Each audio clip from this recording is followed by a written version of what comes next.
Next हमारे पास आता है work done by the variable force. इससे पहले कि हम वेरिएबल फोर्स से वर्क कैलकुलेट करें, first of all we will try to describe about the variable force. Variable force आपके पास ऐसी फोर्स है जिसका मैग्नीट्यूड वेरी करे, या आप कह सकते हैं कि मैग्नीट्यूड कांस्टेंट ना रहे। इसको प्रैक्टिकली अंडरस्टैंड करने के लिए हम चंद एक एग्जांपल यहाँ डिस्क्राइब करते हैं। देखिए, अगर एक कर्व पाथ है, ऐसे टेढ़ा मेढ़ा पाथ है, इस पर आप किसी बॉडी को डिस्प्लेस कर रहे हैं, तो हर पॉइंट पर आपके पास फोर्स क्या होगी, डिफरेंट।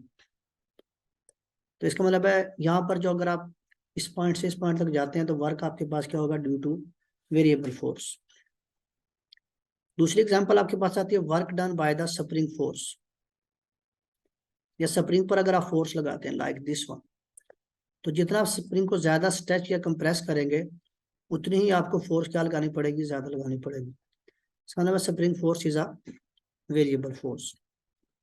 तो ये चंद एक मैंने आपको प्रैक्टिकल एग्जांपल दिए हैं जिसमें फोर्स आपके पास क्या हो सकती है, वेरिएबल। इसी तरह से एक और एग्जांपल लेते हैं, work done by the gravitation field. For example एक मैस है, इसको आप अगेंस्ट द ग्रेविटी मूव कर रहे हैं, तो ग्रेविटेशनल फोर्स जो होती है that follow the inverse square law F inversely to r square 1/r²। तो जो जो आपके पास डिस्टेंस बढ़ता जाएगा फोर्स कम होती जाएगी, इनवर्सली प्रोपोर्शनल है। इसका मतलब gravitational force is a variable force. तो यहाँ पर ये चंद एक मैंने एग्जांपल दी है। तो वन बाय वन हम इनमें वर्क कैलकुलेट करेंगे। फर्स्ट एग्जांपल में हम work done along the curve path, दूसरी में हम फिर work done by the spring force, और तीसरे में work done by gravitation field. One by one हम इसमें क्या करेंगे, डिस्कस करेंगे। तो first of all we will describe the work done by variable force in one dimensional case. तो फर्ज करें हमारे पास एक कर्व पाथ है लाइक दिस वन, इसकी इनिशियल पोजीशन ले लेते हैं x I like this one, और फाइनल पोजीशन हम ले लेते हैं x F like this one. यानी हमने एक्स आई से एक्स एफ तक बॉडी को डिस्प्लेस करना है अंडर द फोर्स। अब हमारे पास कोई ऐसा डायरेक्ट रिलेशन नहीं है, ये कोई डायरेक्ट फार्मूला नहीं है जिसके जरिए हम work done by variable force calculate कर सके। तो उसका तरीकाकार ये होता है कि कुछ स्टेप्स हैं जो हम फॉलो करेंगे। हमारे पास एक फार्मूला मौजूद है work done by the constant force. यानी कांस्टेंट फोर्स में ये था कि हमारे पास एक रिलेशन मौजूद है W is equal to F dot delta X F dot D. हमने पिछले सेक्शन में जब पढ़ा था W is equal to F dot delta X, तो यहाँ पर एक इम्पोर्टेंट चीज डिस्क्राइब करना जरूरी है कि इसको अगर हम ग्राफिकल देखें तो यहाँ पर ये हॉरिजेंटल आपके पास फॉर्म में बनती है। यानी अगर ये एक्सिस है constant force F cos theta बनेगा, और यहाँ पर आपके पास क्या displacement, that is the rectangle. इसका मतलब work done bye constant force का हमारे पास मैथमेटिकल एक्सप्रेशन भी मौजूद है और ग्राफिकल एक्सप्रेशन भी मौजूद है, जिसमें हम जानते हैं कि इन दोनों को मल्टीप्लाई करें that is the area of rectangle.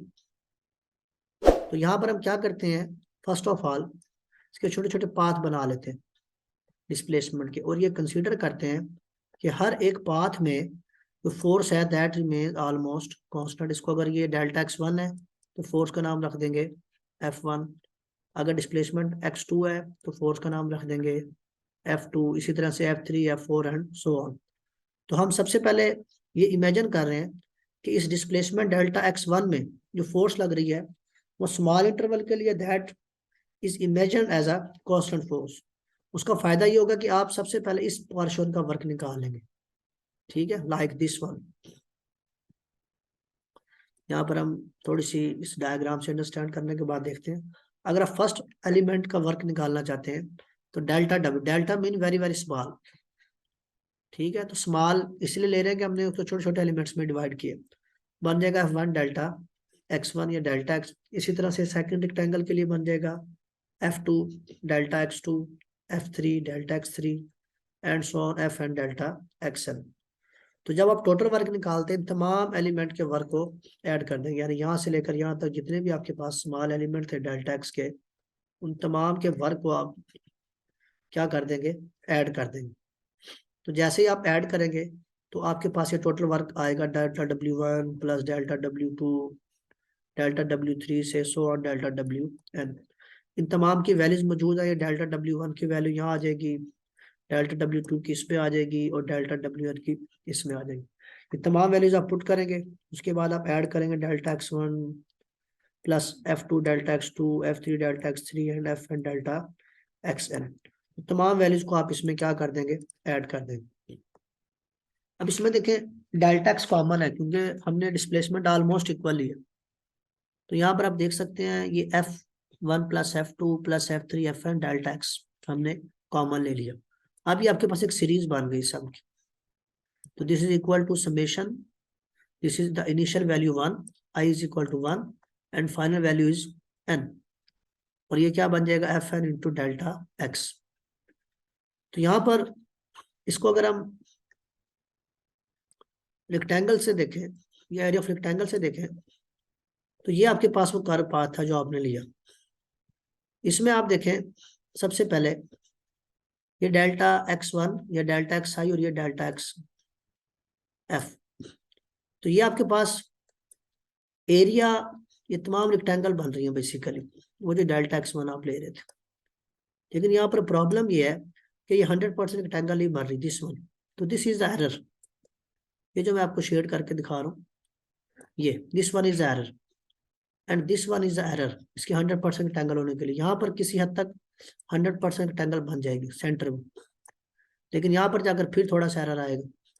ये एरर क्यों आ रहा है, क्योंकि हमारे पास 100% फोर्स जो है वो आपके पास कांस्टेंट नहीं है।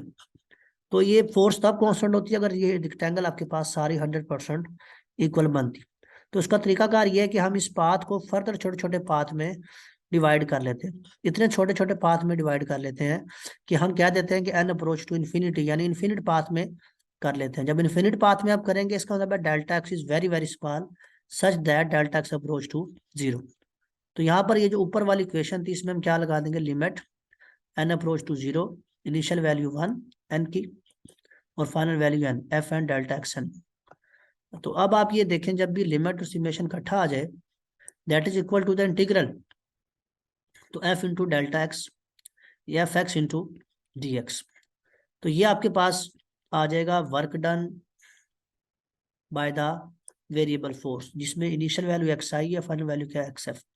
और याद रखिएगा यहाँ पर ये जो वर्क आएगा that is equal to the area of sum of the area of the are rectangles, क्योंकि समेशन आ रहा है ना, ये देखेंगे। तो ये area of rectangle F into delta X, इसमें एक ये आपके पास वर्टिकल पॉइंट पर फोर्स है, हॉरिजॉन्टल पर डिस्प्लेसमेंट है। तो तमाम फोर्सेस और तमाम displacement that is the area of rectangle. और अगर यहाँ पर देखें समेशन, तो समेशन मीन एरिया या sum of area of the all the rectangles, ये लाइक दिस वन ये। तो इसमें ये जो इंटीग्रेशन आ रही है इसकी लिमिट जाहिर कर रही है, जिसमें इनिशियल वैल्यू XI है और फाइनल वैल्यू आपके पास क्या है XF। तो इसी को अगर आप 2 डायमेंशन देखें इसी रिलेशन को, तो यहाँ पर हम F X into D x ले रहे हैं या एफ इंटू डी एक्स ले रहे हैं। तो जब आप इसको 2 डायमेंशन केस में लेंगे तो फिर 2 कंपोनेंट बन जाएंगे, एक हॉरिजॉन्टल कंपोनेंट और दूसरा वर्टिकल, यानी लाइक दिस वन। हम जानते हैं कि ये हमारे पास आर है, आर का एक कंपोनेंट ये होगा वर्टिकल, ये वाई कंपोनेंट बोलते हैं, और इसको आप क्या बोलते हैं, हॉरिजॉन्टल कंपोनेंट। तो ये जो आपके पास आर है basically that is equal to XI plus YJ, XI unit vector plus YJ unit vector like this one. तो ये आप इसका एक्सप्रेशन देख सकते हैं, F डॉट डेल्टा आर या F D R cos theta. तो अब डी आर की जगह आप उसके 2 कंपोनेंट्स भी पुट कर सकते हैं, जिसमें एक हॉरिजॉन्टल कंपोनेंट आ जाएगा, F के भी 2 बन जाएंगे, FXI प्लस FYJ, और R के बन जाएंगे DXI DYJ। अब ये दोनों वैल्यूज आप F की यहाँ पुट कर देंगे, डी आर की वैल्यू को यहाँ पुट कर देंगे। हम जानते हैं I dot I that is 1 and J dot J that is equal to 1। जब आप I डॉट आई 1 पुट करेंगे, J डॉट J 1 पुट करेंगे, तो सिंपली बन जाएगा, ये देख सकते हैं, FX DX plus FY DY। Next step में आप इंटीग्रेशन को अलग अलग कर देंगे इसके साथ और इसके साथ, तो ये आपके पास आ जाएगा। इसी तरह से आप इसमें 3 डायमेंशन अगर करेंगे तो यहाँ पर तीसरा कंपोनेंट ऐड हो जाएगा plus F Z and D Z like this one. ठीक है, फोर्स के भी 3 कंपोनेंट बन जाएंगे। और यहाँ पर ये sorry mistake, this is R, ये आपके पास आर बन जाएगा, आर के भी 3 कंपोनेंट बन जाएगा। अगेन आई डॉट सॉरी तो like this one I dot I one, J dot J one and के डॉट के दैट इज इक्वल टू 1। तो नेक्स्ट टाइम में अभी तीनों के इंटीग्रेशन को सेपरेट कर देंगे। तो ये आपके पास आ जाएगा work done by variable force in 3 dimensional case. तो ये मैंने ग्रीन शेड में आपको दिखा दी।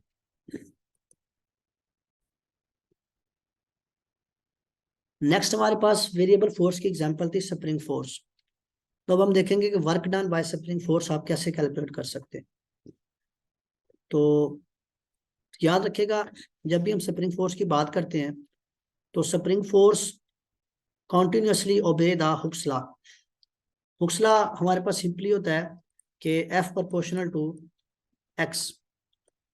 एफ प्रोपोर्शनल टू एक्स का मतलब ये है कि जो आपके पास स्प्रिंग है, अगर यहाँ से आप इसको स्ट्रेच करते हैं, इसके साथ कोई मैश अटैच कर दें, स्ट्रेच करते हैं या कंप्रेस करते हैं या इस पर आप फोर्स लगाते हैं, तो जितना ये डिस्प्लेस करेगा that is called distance x. तो ये एक्स प्रोपोर्शनल टू एफ होगा, जितना फोर्स ज्यादा होगा उतना डिस्प्लेसमेंट आपके पास क्या होगा, ज्यादा, that is simply called Hooke's law. तो हमारा इस टॉपिक ऑब्जेक्टिव है कि calculation of the work done in a vibration of a spring obeying the Hooke's law. Actually this is the practical application of work done by variable force. तो Hooke's law में restoring force होती है आपके पास F is equal to minus K X. तो उसी तरह से फर्ज करें हमारे पास दो पोजीशन है, एक्स आई से x F. X I initial position है और एक्स एफ डिस्प्लेसमेंट की फाइनल पोजीशन, यानी डिस्प्लेसमेंट से पहले, लाइक दिस वन। ये देखें, ये एक स्प्रिंग है, ये अनस्ट्रेच फॉर्म में, आपने इसको स्ट्रेच किया, अब इसकी फाइनल पोजीशन बन गई एक्स एफ। तो एक्स आई से एक्स एफ तक this is a variable force. इस फोर्स के जरिए आपने वर्क कैलकुलेट करना है। तो हुक्स लॉ की इक्वेशन हम इसमें पुट कर देंगे, एफ की वैल्यू स्टोरिंग फोर्स की माइनस के एक्स। तो आप के, क्योंकि स्प्रिंग कांस्टेंट है, इंटीग्रेशन से बाहर आ जाएगा। तो एक्स का इंटीग्रेशन होता है एक्स स्क्वायर ओवर 2। तो लिमिट लगा देंगे एक्स आई से एक्स एफ। तो ये आपने वैल्यूज पुट कर दी, पहले अपर लिमिट फिर माइनस लोअर लिमिट।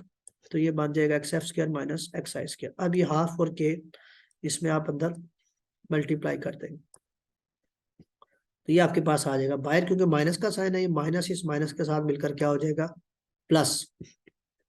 तो ये आपके पास आंसर आ जाएगा half X I square minus half X F square. तो ये इसमें एक इम्पोर्टेंट चीज है कि जब आप स्प्रिंग को स्ट्रेच कर रहे हैं तो इसका मतलब x I is less than x F, work is negative. और जब आपके पास स्प्रिंग इज कंप्रेस्ड, तो ये कन्वेंशन है बेसिकली पॉजिटिव वर्क और नेगेटिव वर्क की। इसी तरह से अगर आप पार्टिकल को मीन पोजीशन पर ले आते हैं, एक्स जीरो हो जाता है, तो उसकी इनिशियल पोजीशन जीरो और एक्स एफ क्या हो जाएगी, एक्स।